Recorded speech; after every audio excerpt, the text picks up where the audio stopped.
কুশিল্লা 700 টাকা পর্যন্ত বেচা কিনা হয়।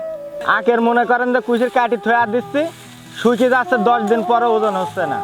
লোনটা কাটি নেওয়ার পর আমাকে একটা সিটও দেয়নি, কুশির ওইভাবেই খাড়া আছে, পচতেছে হয়ে।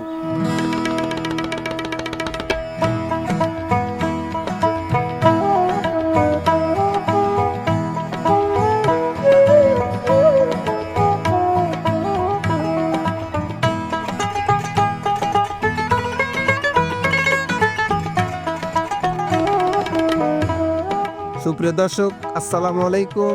আখ চাষের উপরে আপনাদের এর আগে একটি ভিডিও আমরা প্রচার করেছিলাম, তাতে অনেক সাড়া পেয়েছি, অনেকে অনেক কমেন্টস করেছেন, বিভিন্ন মানুষ এটা শেয়ার করেছেন। আমরা তাদেরকে অনেক অনেক কৃতজ্ঞ জানাই। তারই ধারাবাহিকতায় দ্বিতীয় পর্বটি সাজিয়েছি। কৃষকদের কিছু কথা আপনাদের মাঝে তুলে ধরব, আপনারা সাথেই থাকবেন।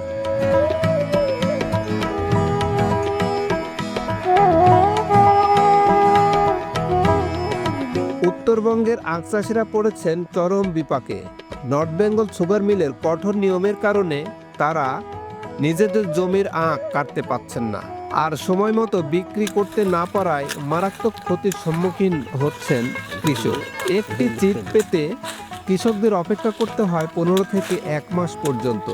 ততদিন মাঠে নষ্ট হচ্ছেন আখ। আমরা দেখেন কুশিল্লা বিপদে পড়েছি। 5-6 বিঘের কুশির, একটা কুশিরও সেন্টারে লায় না। মেলে সিট বেশি খাই, মেলে যা যে এমডির কাছে দরখাস্ত দিছি, এমডি দরখাস্ত গ্রহণযোগ্য করে নাই। ততদিন মাঠে নষ্ট হচ্ছেন আখ, ইঁদুর, কাঠবিড়ালি ও নানা প্রাণীর আক্রমণে। অথচ মিল কর্তৃপক্ষ নিজেদের হাজার হাজার একর জমি লিজ দিয়েছেন আলু পেঁয়াজ করার জন্য।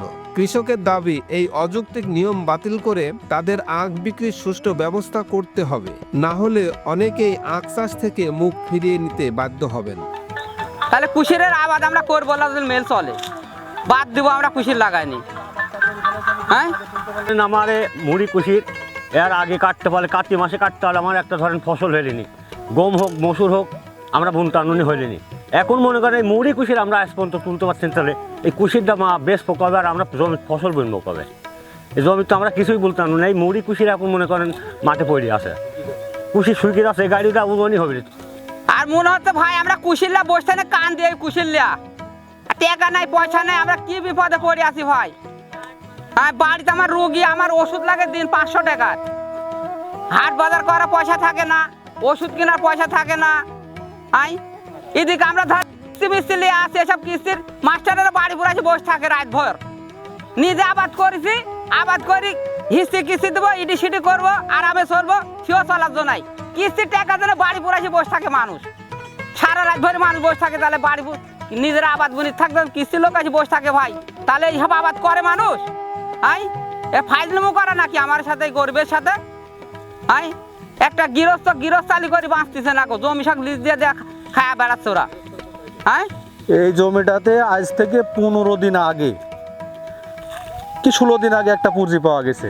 পুঁজি পাওয়ার পরও ওই যে এই পর্যন্ত, যে পর্যন্ত আপনার গাছ দেখা যায়, এই পর্যন্ত কুসুর কাটা হয়েছে, কাটি মিলে দেওয়া হয়েছে। দেওয়ার পর 15 দিনের মাথায় আর একটা পুঁজি দিছে, গতকালকে আবার ওখানে গেছে। এখন এই জমিটা আরও এতখানি আছে ওই পিছনের দিকে। তাহলে মনে করেন যে আরও যদি এরকম 15-30 দিন দেরি করে, তাহলে জমির এই মাথার অবস্থা কি আর ওই মাথার অবস্থা কি। এবং আপনার মাটি দেখেন যে মাটি শুকায় যাচ্ছে, জমিতে চাষ না দেওয়ার কারণে মাটি শুকায় যাচ্ছে। এখন এই মাটিটা পরবর্তীতে চাষ দিলে পরে মাটি কন্ট্রোল হবে না, কুসুর আশানুরূপ হবে না। আরেকটা কথা হলো, এই জমির কুসুরগুলো কাটার কথা আপনার আশ্বিন কাতি মাসে কাটলে একটা সাথী ফসল হতো। তার ফলে কি হলো যে একটা ফসলও চলে গেল, জমির কুসুরও উঠলো না, উপরন্ত মনে করেন যে এই কুসুরটা তৈরি হতেও সমস্যা তৈরি হবে, যেহেতু রস পাবে না, মাটি শুকায় যাচ্ছে। এই যে মাটির অবস্থা দেখেন, মাটি একবারে উপরে শুকাই গেছে।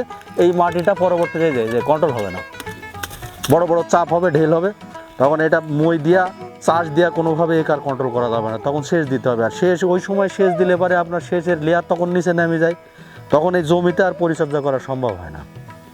এগুলো নানান একটা সমস্যা আমাদের আখ নিয়ে। কিন্তু প্রকাশ থাকে যে এই আমাদের উত্তরবঙ্গের মধ্যে গোপালপুর মিল, নর্থ বেঙ্গল সুগার মিল, বড় মিল, তারপরে পাশে দাসুরি একটা মিল আছে, আমাদের নাটোরের সদরে একটা মিল আছে, কিন্তু কোনো মিলেই এই আমাদের যে চাষিরা আছে এই 3টা মিল মিলেও আখ তুলতে পারে না। উপরন্তু আমরা কি করতাম, যে মিলের পাশাপাশি আমরা আখমারায় কল তুলতাম। কলে কি হতো, যে মিলও চলতো, কলও চলতো, আমাদের কুসুরটাও মানে সময় উপযোগী ইয়েতে কাটা হতো, তাতে আমরা একটা সাথী ফসল পাইতাম, আর আপনার কুসুরগুলো জোরে উঠতো, পরিচর্যাটা আমরা ভালো করতে পারতাম। এখন কি হয়েছে, শুধু মেল নির্ভর হওয়ার ফলে আমরা ওই সব সুবিধা থেকে বঞ্চিত হয়েছি। মেল নিজের ইচ্ছা মতো এখন কাজ করতেছে, পুঁজি দিচ্ছেও না, টাকা দিচ্ছেও না।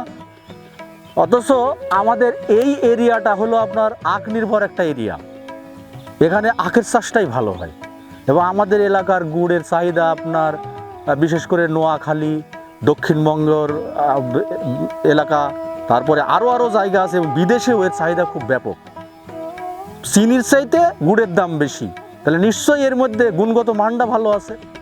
তারপরে আরেকটা জিনিস আমরা দেখছি, যে আমরা নিজেরাও আখমাড়াই করেছি। আখমাড়াই করতে গিয়ে দেখা গেছে যে 1 মণ কুসুরে আমার 4 কেজি গুড় হয়।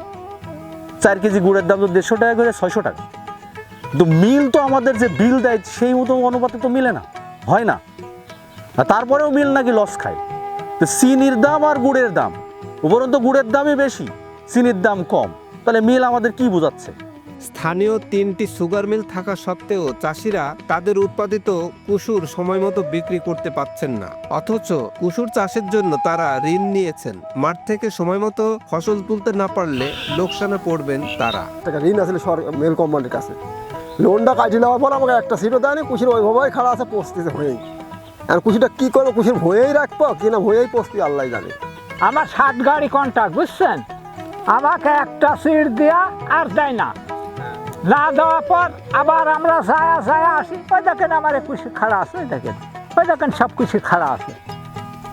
সিট চলে কয় যে গরিবের কুশি লাগাতে কয়, এইরকম ভাবেই বলে, বুঝছেন? এইভাবেই বলে, মানে একটা সিটে 1 গাড়ি কুসুর। হ্যাঁ এইভাবে একটা বিঘাতে কুসুর তুলতে তো অনেক সময় লাগে। হ্যাঁ, মেলা এখন লাগে। তাহলে ধরেন এই যে ভুট্টা করছে মানুষ, ভুট্টাটা কিন্তু এখন রাগেই করছে, মানে কুশের কেউ মারিয়ে দিয়েছে, কইছে 4-5 বিঘে কুশের গোটা মারি দিয়েছে, কইছে আমরা অন্য আবাদ করব, ভুট্টা করবো, রসুন করবো। তাহলে দেন বাবু কয়া লাগবে, এই হলে সমস্যা, বুঝছেন? আমি 3-4 দিন 7 দিন যাওয়ার পর আমাকে একটা সিট দিছে। রাগে আমি অন্য মানুষের ইয়া দিয়া, আমার এক ভাইয়ের ইয়া দিয়া তুলে বসে আছি, হাইকে আবাদ করছে। কিন্তু ধরেন ওই আবাদটাকে আমার সিটে হলি নি, শেষ মধ্যে আছে আমরা মনে করেন যে আমরা কুশির না আবাদ করবো কার মধ্যে, বুঝবেন কথাটা? আমার ধরেন 65 পার হয়ে চলে গেছে কিন্তু বয়স, আইডি কার্ডেই। আমরা যদি চাই একটু ইয়া করি, পাগল আছে সব। কিন্তু অলরেডি যে 6-7 দিন যাওয়ার পর একটা সিট দেয়, তাহলে 7 দিন যাতে কত খরচ হতে পারে এই মেলে। এইখানে ধরেন আমার বাড়ি হল, তাহলে এই মেল পাতে কাজ কামাই করে সেদিন যেতে হয়। আবার 700 টাকা পর্যন্ত 400 টাকা পায়, 700 টাকা পর্যন্ত সিট বেচা কিনা হয় মেল গেটে। মানে একটা সিট পাইতে আমার টাকা লাগে, টাকা লাগে। কারা নেয় এই টাকা? মেল গেটে বিক্রি হয়। চাষিরা দ্রুত ফসল কেটে সংরক্ষণের অনুমতি এবং ন্যায্য মূল্যে বিক্রির সুযোগ চান, না হলে তারা আরো বড় সংকটে পড়বেন বলে আশঙ্কা করছেন। নিজের মাল নিজে যদি না তুলতে পারি, নিজে মারাই করতে পারছি না, তুলতে পারছি না, এই ফসল করে লাভ কি কম? তো নিজের সবার যে কোম্পানি যে জমি আছে, এই জমিগুলি হচ্ছে আলু লাগাতে, বাগুন লাগাতে, মরিচ লাগাতে পাবলিকে লিজ দিচ্ছে। আর পাবলিকে কুশির লাগা, পাবলিকের পুরো অত্যাচার করতেছে। পাবলিকের নিজের ফসল নিজের বিক্রি করা তার কোনো অধিকার নেই। যে আমি যে কুশির লাগাইছি, যে আমি যে বিক্রি করবো, আমার কোনো অধিকার নাই। আর ওনার ইচ্ছা মতো ওনারা কবে একটা পুঁজি দিবি, সেই তারিখে আমরা হচ্ছে বেচবো।